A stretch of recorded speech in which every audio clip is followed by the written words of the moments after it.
public hearing is the proposed temporary housing in the Philippines of special immigrant visa applicants from Afghanistan. The general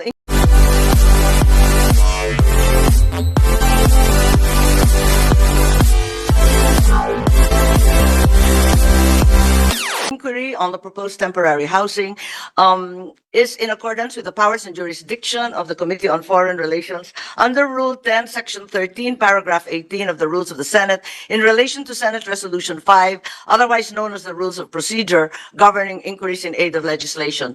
The minority leader is an expert on Senate procedure, and I just wanted to make clear why we are conducting motu proprio a hearing during the period of recess. During the given the urgency and the importance of the matter, I feel that we fall squarely under rule aforementioned. So, if I may then call on the Legislative Committee Secretary to administer the oath to the resource persons, unless the minority leader would like to make a comment, or Senator Jinggoy would have an opening statement. Thank you. Madam Chairperson, congratulations, and thank you for holding this hearing so that we will get to know more about this issue. So we are doing this in accordance with our rules, and I will just be here to represent the minority and to listen and observe, Madam Chairperson. So thank you. Thank you, Minority Leader. Senator Estrada, I see you on video. Is there an opening statement, please? Thank you, Madam Chair, to our chairperson, Senator Amy Marcos, distinguished colleagues in the Senate, ladies and gentlemen, good afternoon to everybody.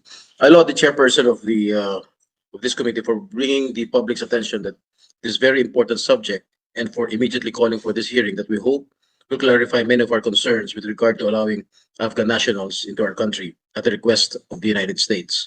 On the provision of temporary housing for foreign nationals, we are facing a housing backlog of around 6.5 million in our own backyard. Shouldn't we prioritize the needs of our fellow men first? Given our housing backlog and the rise in cost of living, shouldn't our limited resources be focused on taking care of our own? What is the fiscal implication of providing temporary housing to these foreign nationals? Will we be shouldering subsistence costs as well? These are just preliminary questions that I have in mind, Madam Chairperson, and at the appropriate time, I will be asking a few more. Thank you very much, Madam Chair. Thank you very much, the chairman of our Defense Committee here in the Senate, Jinggoy Estrada. And with that, we establish the chronological order as we understand it for the concise and orderly narration of facts. In a news article by the Philippine News Agency, Ambassador Romualdez confirmed that the U.S. made a request sometime in October of 2022 for the Philippines to temporarily house the Afghan special immigrant visa applicants. Ambassador Romualdez, you maintained that there was no secret to the U.S. proposal to allow the entry and temporary housing of the nationals from Afghanistan. May we know how the request was made? Was it merely a verbal order, or is there a written request that can be produced for the committee and the public to know? Well, good afternoon, Madam Chair. Good afternoon to everyone. Yes, there was a formal request that we received at the embassy, and I hope that we will be able to produce that request. But it was also followed up with us through the State Department, whether this is possible for us to consider. And so we immediately sent this request to the Department of Foreign Affairs, and the Secretary and I spoke about it briefly. And he said that he was going to have this studied before any action could be taken. But that is what happened when we received this in October last year. Yes, Secretary Manalo, please. The information, therefore, from Washington, D.C. Embassy is that the DFA actually was in receipt of a formal request. Is that the case? Good afternoon, Honorable Chair. Good afternoon, Secretary. Thank you for being here. Thank you. Yes, in October 22, as relayed by Ambassador Romualdez, we received in a concept note from the U.S. government, a request for the Philippines to allow Afghans formerly employed. What sort of note, please, Secretary? Concept note. Concept note, okay. But it was written, in fact. Yes, written. And the idea was to allow Afghans formerly employed by the U.S. government and their qualified dependents to temporarily stay in the Philippines to process their SIV applications with the U.S. Embassy in Manila. So we immediately launched informal consultation we launched consultations with the relevant Philippine agencies in order to have to study the concept note and assess the request. The ambassador says that thereafter, the State Department also reiterated the request directly to the DFA. Is that correct? Yes, Madam Chair. In fact, the Secretary of State directly raised this with me on a few occasions, verbally, and also in a letter, which I'd be happy to provide later. And in fact, President Biden also briefly raised the issue with President Marcos during the visit last May. This is during the May visit. This is during the May visit, sir. Yes, thank you. When was the DOJ, the DND, the NSA, perhaps we can go through the list, when were you made aware of the request of the US? We call on the DOJ, please. I think there are several representatives. When were you apprised of the request? Anyone from the DOJ was informed at any point in time? The DND? When were you made aware of the request? Madam Chair, insofar as our records are concerned, when it was in December of 2022. Was it from the DFA, from Washington, or from the I State believe it was Department from the direct? DFA, Madam Chair. From the DFA. Is this a letter? I will find out, Madam Chair. I would suppose it would have been written merely through meetings, according to Assistant Sorry? Secretary Lorenzo. Merely through convening of meetings, Madam Chair. Meetings. Yes. The convening of meetings, are these the June meetings? The earlier June meetings? Or is this an earlier occurrence? No, Your Honor, it was December of last year. December Madam pa Chair. yung meeting? Yes, Your Honor. Sige. Okay, paano yung DOJ? Kailan ninyo nabalitaan itong request na to?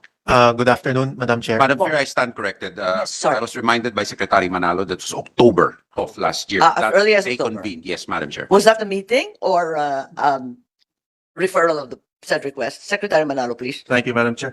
In fact, it was informal. It was an interagency. And in fact, if I could just read off the agencies who were there. Yes, if you could, thank you. Yes, the meeting that we had called for was attended by representatives from, of course, the DFA, the Armed Forces of the Philippines, Department of Justice, Department of National Defense, and the National Intelligence Coordinating Council, and the Philippine National Police. This was on October 28th. So it is correct, therefore, does the DOJ corroborate the same, that you were formally called to a meeting by the DFA on October of last year, together with the rest of the agencies? We confirm, Madam Chair, that there was such a interagency meeting of which the DOJ was a part of. Thank you. So does NICA have the same in their records, please? Madam Chair, as far as NICA is concerned, this was discussed formally last 20th ATC conference, 26th of April 2023. And So as far as NICA was concerned, you were only told in April? this was discussed 26th April 20th of the ATC, Anti-Terrorism Council. I'm NICA was sorry, the- I'm not hearing you properly. NICA is the secretariat of the Anti-Terrorism Council, and this was formally discussed before the body, chaired by A.S. Bersamin, and that When? was 26th of April 2023.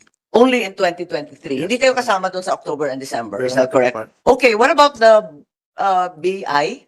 Immigration, please. Kailan kayo nasabihan? As far as BI is concerned, ma'am, we only attended the June 2, 2023 interagency meeting. It was the first time that our presence was requested. Right, that's the same as our information. Is there anyone from Muslim Affairs and DepEd? They were similarly called, the ICT, the OST, is that correct? Yes, Attorney Guro. Yes, Madam Chair, as far as the National Commission on Muslim Filipinos, we were only informed also of a notice of a meeting sent to our office June 5 to attend the June 7 Anyone from DepEd? Good Kailan kayo afternoon, Madam Chair. nakapila? Kami po, I confirm that we also attended the June 7 meeting, but as far as the records would bear, this came to the attention of the Department of Education back in March 22, 2023, when there was a letter from Director General De Leon asking the Vice President to comment on the subject proposal. I see. Have you commented? Yes, ma'am. The Department of Education submitted a comment that was signed by the Vice President last April 20, 2023 to NICA, to Director General De Leon, and I've already also submitted a copy of our comment to the Secretariat for your perusal. Thank you. Yes, I'm not yet in receipt. I'm sorry I was not able to read it. The NBI, kailan kayo nasabihan? Thank you, Madam Chair. I received a letter last April 20 from the Anti-Terrorism Council where we were required to submit our comments and inputs. So magkasabay kayo ng Nika? Yes, ma'am. And then we attended the meeting last June 7 Yeah. at the Presidential Management Staff. Magkakapareho kayo. Thank you, Madam Chair. Thank you. All right. Anyone else? PNP? Nasabihan ba kayo kagad? Yes, ma'am, for the Philippine National Police, we received an email as October 24, 2022. I see. And I see Mr. Libardo raising his hand there.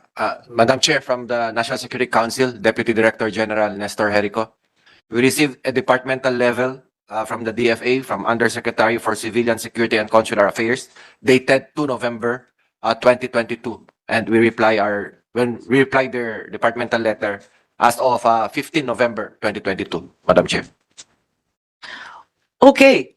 Since you were informed to the DFA, but was any of you furnished a copy of the U.S. request? If so, when did you receive said copy of the U.S. request? Secretary Manalo, was there a U.S. request? You said there was. Is that correct? You said that there was a formal request, as a matter of fact? It You was said earlier? Is that a correct? formal request in the form of a concept note. Yes. So was the concept note then cascaded to all the relevant agencies like the DND, the DOJ, etc.? Or did you keep it confidential? Initially, once we got it, we just informed the agencies who I'd mentioned, the DOJ, DND, NICA, Philippine National. Informed means you told them, but did not provide a copy of the concept letter. Is that correct? We did. We invited them to a meeting, and in fact, the general consensus. But at he that- seems to be ignorant of the other resource person seemed to be ignorant of the existence of a concept. Well, no? we did not invite them yet because we didn't know who would exactly be involved. But from our initial assessment, we thought the one So the concept note was given to whom, please? to the DND lang. DFA lang at DND yan. Yung sa umpisa, we gave it yung to October. we gave it to the agencies whom we invited. In fact, Sino-sino po? But so far, DND DND seems to be the only one who've been invited in DND, 20. AFP, PNP, Come again. Can we start? DND, AFP, PNP, NICA, NICA. and then those were the four we had invited initially, Okay. and DOJ. DOJ. Can these 5 agencies confirm the receipt of said concept note from the United States? Madam Chair, insofar as our records are concerned, I confirm receipt by our Assistant Secretary for Strategic Assessment and International Affairs on Thank you very 21 much. October. On October. Yes, ma'am. A letter from the DFA which there to attach a proposal for bilateral cooperation to support the Okay. processing of Afghan special. Thank you. Thank you. Thank you very much from the Secretary. DOJ, We confirm, Madam Chair, that we were also in receipt of the concept note in October. in October. Okay. AFP and PNP as well as NICA. Kanina sinabi niyo, Abril na lang kayo nasabihan. Meron ba? Wala. Kanina kasi, ang pagkasabi, April 26, 2023 was the first notion you had during the meeting of the Anti-Terror Council. Did you, or did you, did you confirm that, receive? Madam Chair, I will confirm that it was discussed last 26 April, but I was checking on the record that we received a notice from NSA 30 March of 2023. March 2023. So you never received the U.S. concept note? It was a letter coming from our NSA, not a concept note. No concept note. So, there seems to be some discrepancy in the transmission. The 3 agencies, AFP and PNP, similarly received it later in the day, right? Ma'am, for the PNP, we received it on October 24, 2022. Oh, kanina sabi mo Marso na, Abril. No, ma'am, October 24, 2022. Oh, okay. Kanina iba kasi eh. All right, yung AFP, Good afternoon, ma'am. From the AFP, okay. we received the memo from the DND dated 25 October. So, Okay. yes, ma'am, of 2022. So DND, but no concept note? Request for comments lang po, ma'am, ang ni-request sa amin. No concept. So both the AFP, the PNP, and the